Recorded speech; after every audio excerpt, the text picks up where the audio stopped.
Hello बच्चों, welcome to my channel. Yes ma'am. बच्चों, जिन्होंने अभी तक मेरे चैनल को सब्सक्राइब नहीं किया है तो मेरे चैनल को सब्सक्राइब कीजिए, वीडियोस को लाइक कीजिए। हम इस चैनल पे मैथ्स के लिए न्यू वीडियोस लेके आते हैं। क्लास 1 से लेके 8 तक का कोई भी टॉपिक हो, किसी भी टॉपिक की वीडियो हो तो हम इस चैनल पे आपको बताते हैं, एक्सप्लेन करते हैं। तो आइए आज हम पढ़ रहे हैं, ये है पेयर्स ऑफ रिलेटेड एंगल्स का पार्ट 3 है। इससे पहले के जो 2 पार्ट बने हैं आप मेरे चैनल पे देख सकते हो। एंगल्स क्या होता है, टाइप्स ऑफ एंगल्स हैं, पेयर्स ऑफ रिलेटेड एंगल है, एडजेसेंट एंगल्स क्या होते हैं, लीनियर पेयर ऑफ एंगल्स क्या होते हैं, वो मैंने एक्सप्लेन किया है। तो बच्चों अब ये इसका थर्ड और लास्ट पार्ट है। इस पार्ट में मैंने आपको समझाया कि 2 एंगल्स का यदि पेयर्स हो तो उसमें हम पढ़ रहे हैं आज वर्टिकली अपोजिट एंगल्स। ठीक है, वर्टिकली अपोजिट एंगल्स होते क्या है? वर्टिकली अपोजिट एंगल्स मतलब ऐसे कोई एंगल या ऐसे कोई एंगल, 2 एंगल्स, ठीक है, तो वो वर्टिकली अपोजिट है। मान लीजिए 2 angles formed by 2 intersecting lines. Okay, 2 angles यदि 2 इंटरसेक्टिंग लाइन हम डालते हैं, 2 इंटरसेक्टिंग लाइन कौन सी? तो सबसे पहले 2 angles formed by 2 intersecting lines. Okay, यदि कोई भी इंटरसेक्टिंग लाइन, 2 लाइन हम डाल लेते हैं पहले।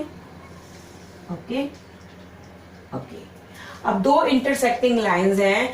अब यहां पर मान लीजिए इसका ये लाइन है P और इस लाइन का हमने नाम रख दिया है Q।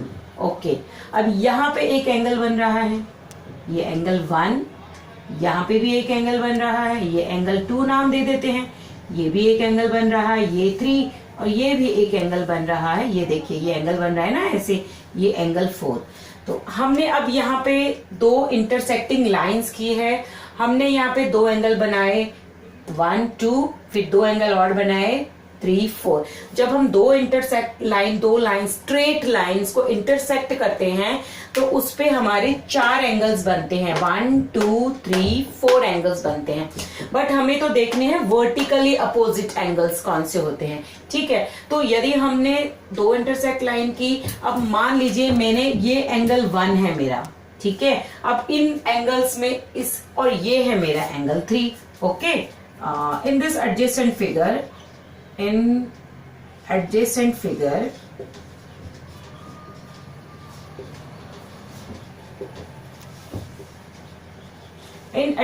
figure ये जो फिगर है, ठीक है, 2 इंटरसेक्टिंग लाइन हो गई।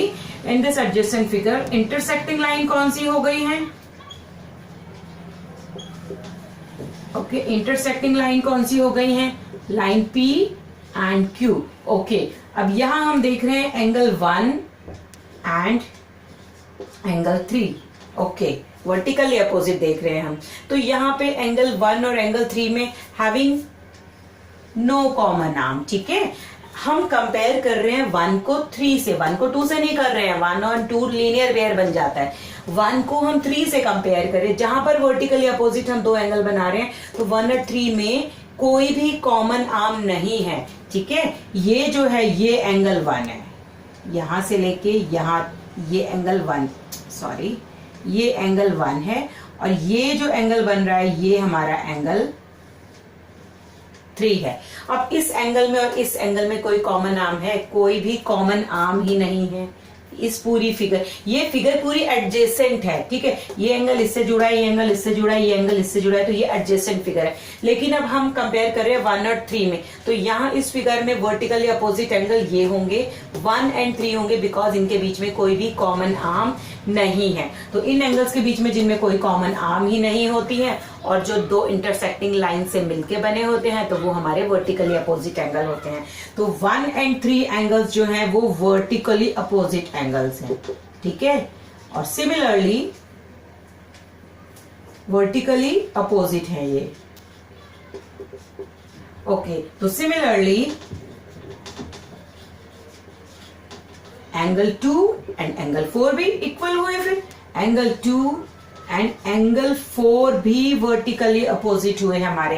एंगल 2 एंड एंगल 4 भी हमारे सेम दोनों एंगल हैं। ये एंगल इसके बराबर है, ये एंगल इसके बराबर है। ठीक है, यदि ये एंगल मेरा है 50 डिग्री, ओके, तो ये एंगल भी मेरा 50 डिग्री होगा।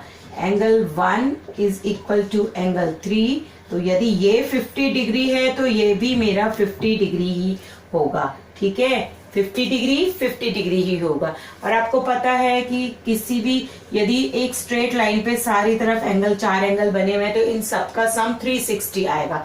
टोटल जो आएगा angle 1 plus angle 2 plus angle 3 plus angle 4 is equal to 360 degree ही आता है। अब क्वेश्चंस यहाँ पे इस तरह से आ जाते हैं कि एंगल 1 दे दिया, एंगल 3 बताओ। ठीक है, एंगल 1 50 डिग्री है तो एंगल 3 50 डिग्री होगा। मान लीजिए यहाँ पे दे दिया कि ये वाला जो एंगल है ये 90 डिग्री है। ठीक है, तो ये वाला एंगल 2 90 डिग्री है तो एंगल 4 भी 90 डिग्री होगा। तो ये सब सेम एंगल होते हैं। कई बार हमें ये एंगल दे दिया जाता है, ये बताओ इसका 50 दिया तो इसके अपोजिट कितने डिग्री का एंगल होगा, तो वो हम ऐसे फाइंड आउट कर लेते हैं। और कई बार एंगल 1 दे दिया तो एंगल 2 कैसे होगा, तो एंगल 1 दिया तो हमने लीनियर पेयर से हमने एंगल 2 को निकाल दिया। लीनियर पेयर का सम 180 डिग्री होता है और सारे लीनियर पेयर जो हैं वो एडजेसेंट एंगल्स होते हैं। ठीक है, all the linear pairs of angles are adjacent angle, but ये जरूरी नहीं है कि सारे एडजेसेंट एंगल्स लीनियर पेयर हो। ठीक है, ये कोई जरूरी नहीं है कि सारे एडजेसेंट एंगल्स लीनियर पेयर हो, ये कोई कंपलसरी नहीं है। तो ये आपने देखा कि वर्टिकली अपोजिट एंगल कौन से होते हैं। और वर्टिकली अपोजिट एंगल्स में हम और क्या, इस फिगर में तो इतना ही है। ये जो आपके एंगल्स होते हैं ये इक्वल हैं, ये इसके इक्वल होगा, ये इसके इक्वल होगा। ओके, टोटल जो 360 डिग्री होगा। तो एंगल्स निकालने दे सकते हैं आपको। ओके, अब हम नेक्स्ट इसमें पढ़ रहे हैं कॉम्प्लीमेंट्री एंगल्स कौन से होते हैं। Okay, complementary angle, complementary angles कौन से होते हैं, complementary angles. Okay, complementary angles कौन से, 2 एंगल्स आर सैड, लिख लेते हैं पहले, 2 angles are said to be complementary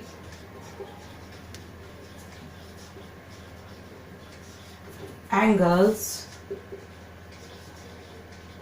if the sum of their measures is, if the sum of their measures is 90 degree.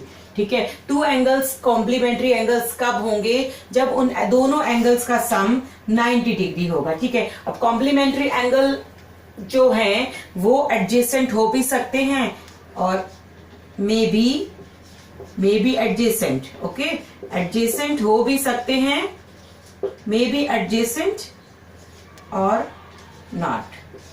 अब एडजेसेंट आपको पता था कॉमन वर्टेक्स होता है, कॉमन आर्म होती है, और अपोजिट जो आर्म दूसरी है जो अपोजिट डायरेक्शन में दोनों आर्म्स होती है वो एडजेसेंट होता है। तो अब मान लीजिए मेरे पास में ये है एक एंगल, ओके, ये 60 डिग्री का एक एंगल है। ओके, एक और एंगल है मेरे पास में, ये मेरे पास में 30 डिग्री का एंगल है। ओके, अब मान लीजिए ये है angle ABC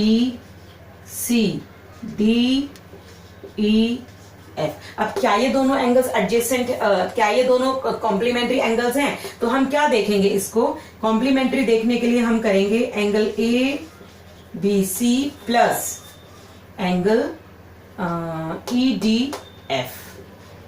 ABC EDF is equal to 90 degree sum होना चाहिए।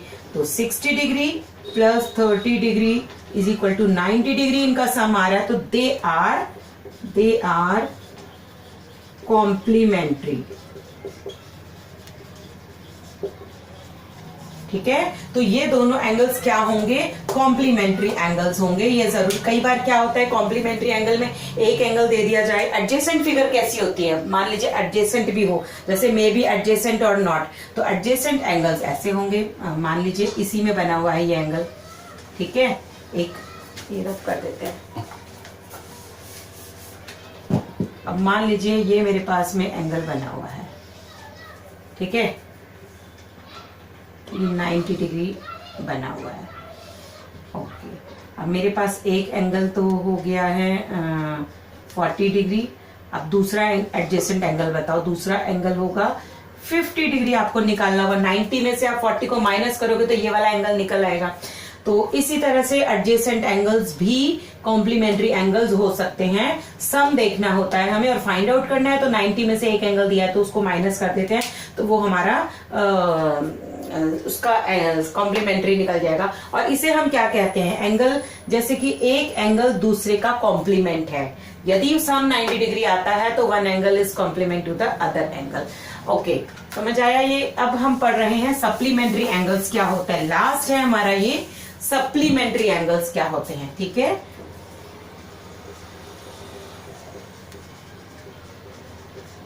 लास्ट हमारा है supplementary angles. Okay, two angles are said, okay, two angles are said to be supplementary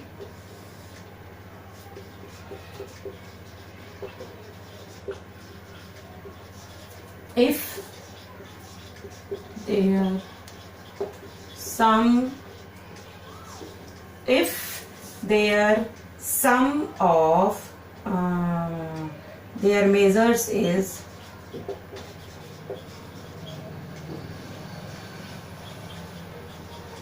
180 degree. Okay, अब two angles are said to be supplementary if their sum of their measures is 180 degree. यदि दो ऐसे angles, मान लो मेरे पास एक angle है okay 70 degree का और दूसरा एंगल है मेरे पास में 110 डिग्री का। ओके, तो हमें बताना है कि क्या ये दोनों एंगल सप्लीमेंट्री एंगल्स हैं। अब सप्लीमेंट्री एंगल्स का मैंने बताया कि इन दोनों का सम 180 डिग्री होना चाहिए। ठीक है, तो एंगल 1 इसको नाम दे देते हैं एंगल 1, इसको नाम दे देते हैं एंगल 2।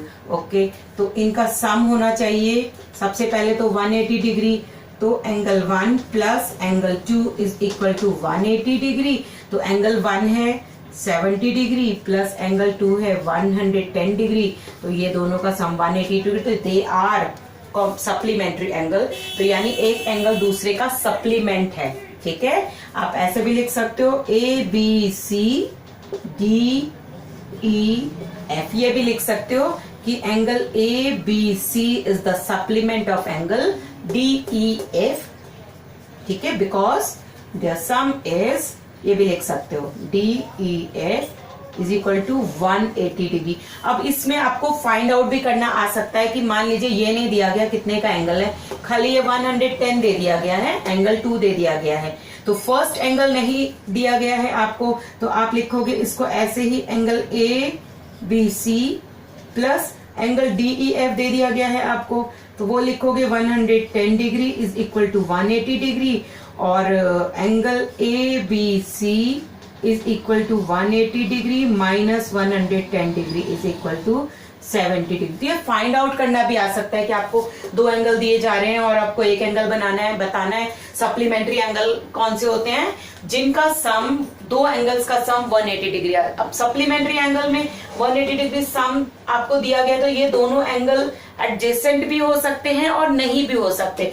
एडजेसेंट होंगे तो वो एक स्ट्रेट लाइन पे भी ये दोनों एंगल्स बने हो सकते हैं। ठीक है, मान लीजिए ये दोनों एंगल्स एक स्ट्रेट लाइन पे भी बने हो सकते हैं कि एक एंगल दे दिया गया, दूसरा एंगल निकालिए, तो आप 180 से माइनस करके दूसरे एंगल को निकाल सकते हैं।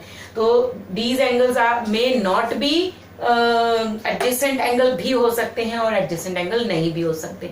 तो हमने पार्ट 3 वीडियो था, या हमने पढ़ा कि कॉम्प्लीमेंट्री एंगल क्या होते हैं, सप्लीमेंट्री एंगल क्या होते हैं और वर्टिकली अपोजिट एंगल्स क्या होते हैं। तो आज की वीडियो में बस इतना ही, मिलेंगे फिर नेक्स्ट वीडियो में न्यू टॉपिक के साथ में। Bye bye.